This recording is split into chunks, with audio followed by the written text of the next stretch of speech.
August 10th, 2019. Lower Manhattan, the Metropolitan Correctional Center, a concrete structure overlooking the skyline of one of the most powerful cities in the world. Inside that building, behind reinforced doors, monitored corridors, and federal supervision, sat a man who had spent decades embedded among the global elite. His name was Jeffrey Epstein. He was awaiting trial on federal sex trafficking charges. He was facing the possibility of life in prison. He was a man who had dined with presidents, traveled with royalty, funded scientists, hosted billionaires, and potentially possessed knowledge that could reshape reputations. At approximately 6:30 a.m., correctional officers entered his cell. He was unresponsive. Within hours, the medical examiner would rule it a suicide by hanging. Within minutes, the public would question everything. 2 security cameras outside the cell reportedly malfunctioned. Guards failed to perform required checks. Epstein had recently been placed on suicide watch, then removed. No trial, no testimony, no cross-examination, and no public accounting of who might have been implicated. The man at the center of one of the most explosive criminal cases in modern American history would never take the stand. The silence began that morning, and it has not ended. The Department of Justice attributed the death to a combination of staffing shortages and procedural failures. 2 correctional officers were later charged with falsifying records. They reportedly had sexual intercourse during that time. Paperwork was allegedly altered to suggest checks had been completed. The medical examiner maintained the ruling suicide, yet skepticism spread across political lines. Conservatives questioned it. Liberals questioned it. Libertarians questioned it. The distrust was bipartisan, because this was not an ordinary inmate. This was a man connected to Bill Clinton, Donald Trump, Prince Andrew, prominent CEOs, Nobel Prize-winning scientists, academics, philanthropists, and financial magnates. When someone positioned that centrally dies before trial, suspicion becomes inevitable. Was it incompetence? Was it systemic collapse? Or was it something more deliberate? No court has ruled homicide. No official investigation overturned the suicide determination, but the timing permanently fractured public trust. To understand the scale of the story, we have to go backward. Long before the island, long before the jet, long before the federal indictment. Jeffrey Epstein was a high school math teacher in Manhattan. He did not graduate from college. He did not possess conventional Wall Street credentials, yet within years, he transitioned into elite finance. How? The details remain unusually opaque.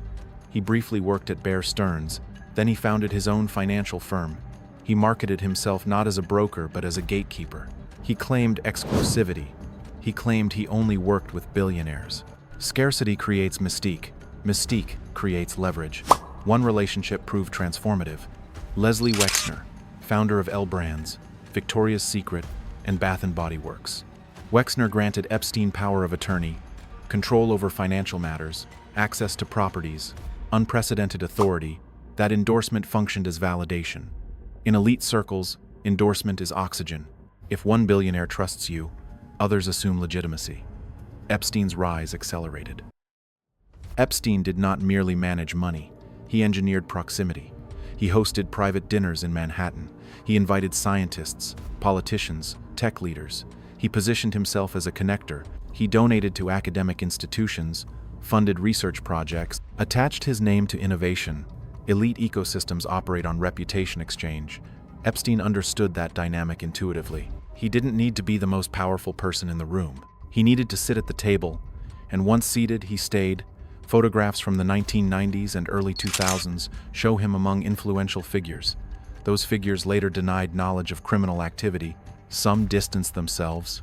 Some claimed limited interaction. Donald Trump later stated he had banned Epstein from Mar-a-Lago years before the 2019 arrest, and said he cooperated with investigators in Florida.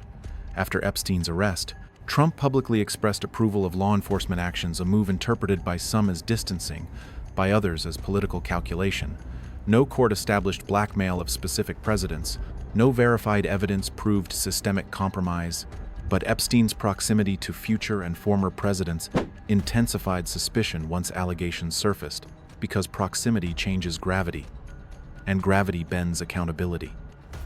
The 2008 deal that shouldn't have happened. Palm Beach, Florida. Local police begin investigating allegations involving underage girls. By 2007, prosecutors were preparing what could have been a sweeping federal indictment.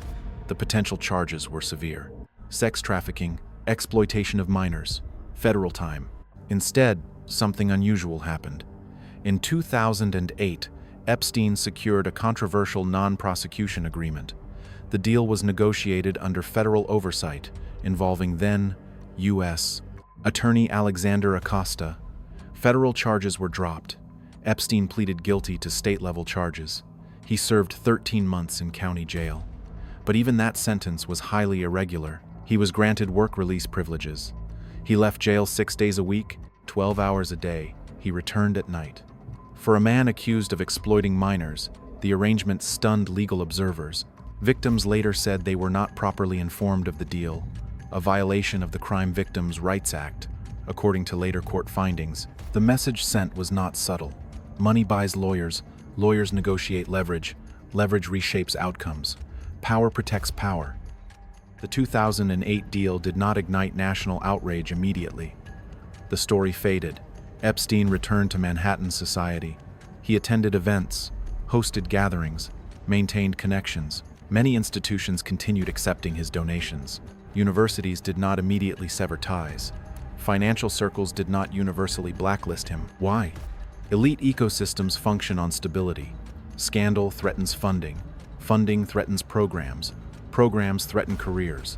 Institutions often prioritize continuity over confrontation, not necessarily through conspiracy, but through incentives. Incentives shape silence.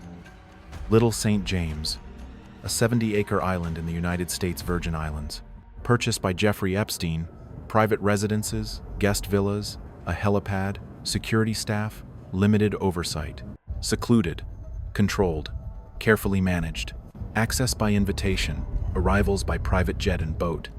It became central to the mythology surrounding Epstein.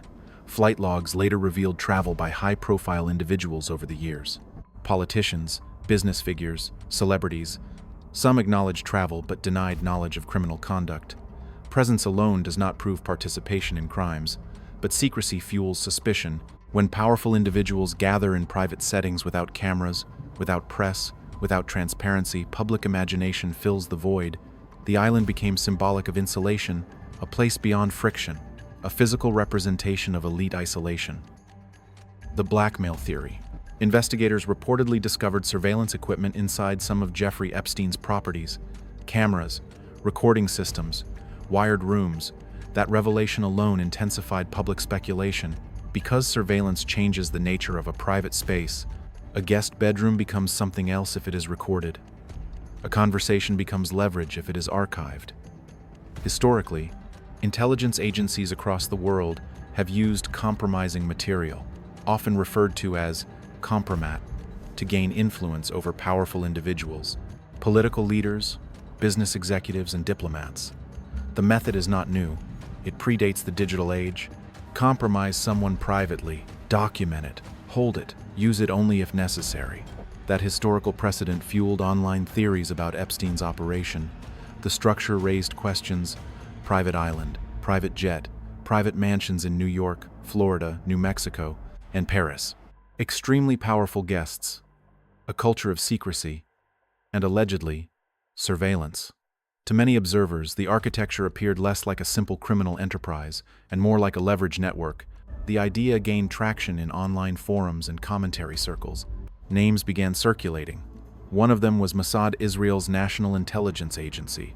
The suggestion was that Epstein may have been operating as part of a larger intelligence strategy, collecting compromising material on global elites. Still, the speculation persists.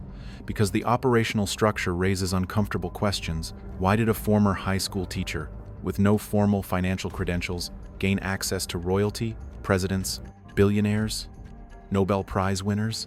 Why were so many powerful individuals willing to enter spaces controlled entirely by him? Why were there reports of cameras in sensitive areas? Why did so many relationships appear one-sided, with Epstein gaining access upward, not laterally? Recently unsealed documents related to broader investigations reignited those discussions. Names resurfaced, flight logs were reanalyzed, associations were dissected.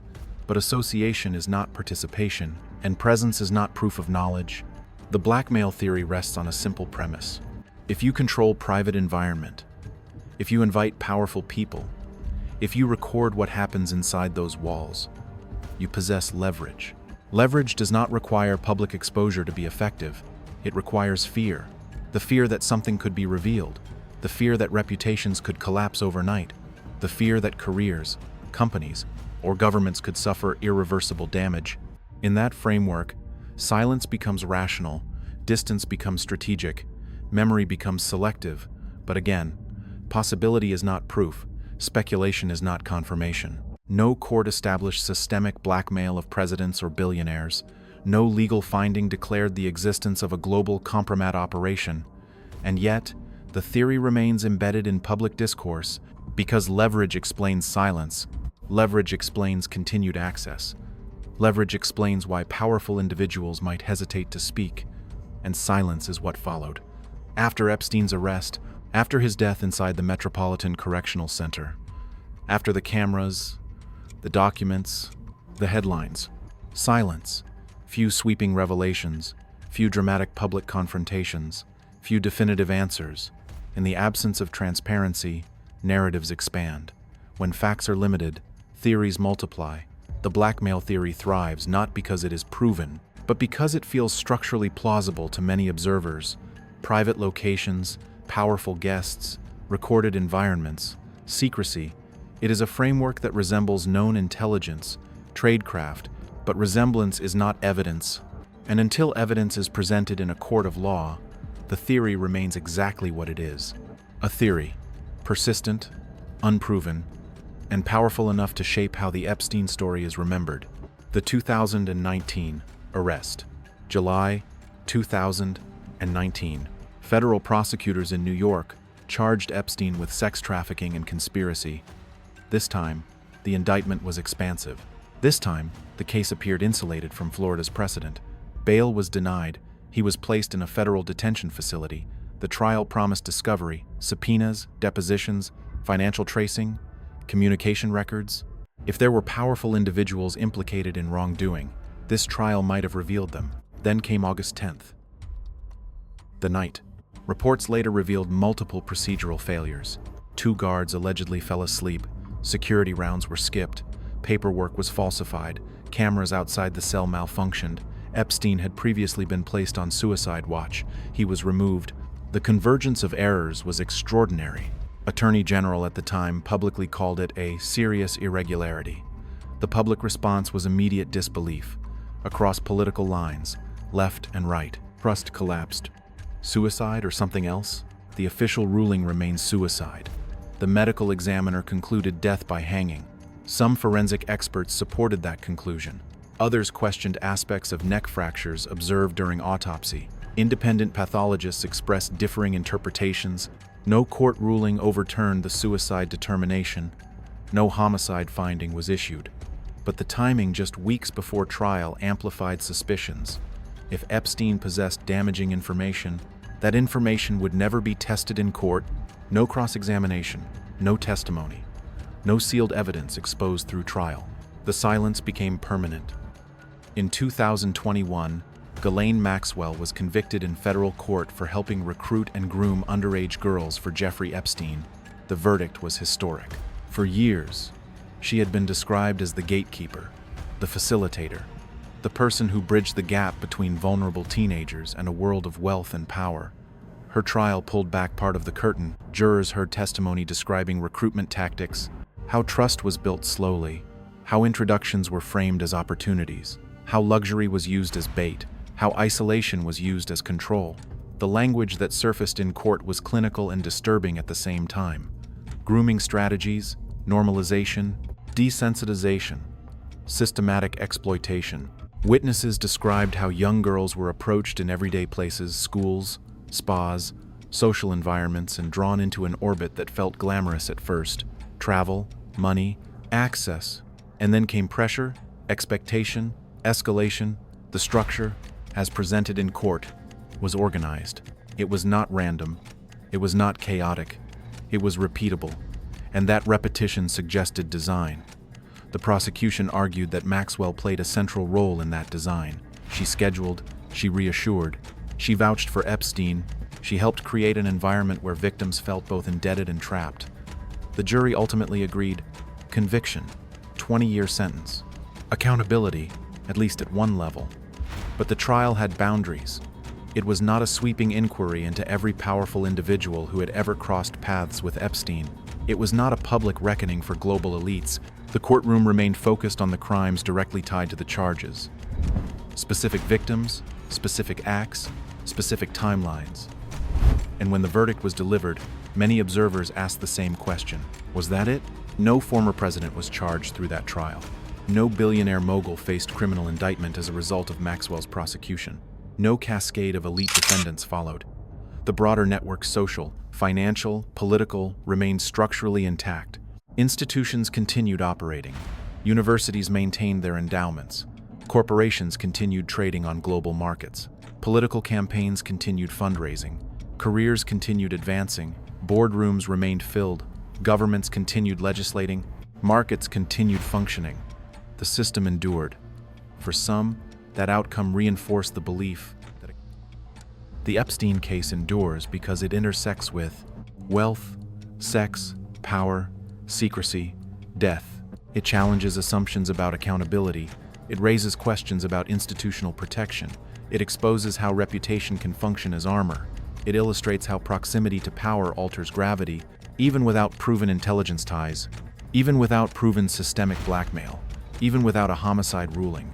The combination of access, leverage possibility, legal irregularities, and custodial failure created a perfect storm of distrust. Jeffrey Epstein did not invent technology. He did not command armies. He did not hold elected office. He mastered access.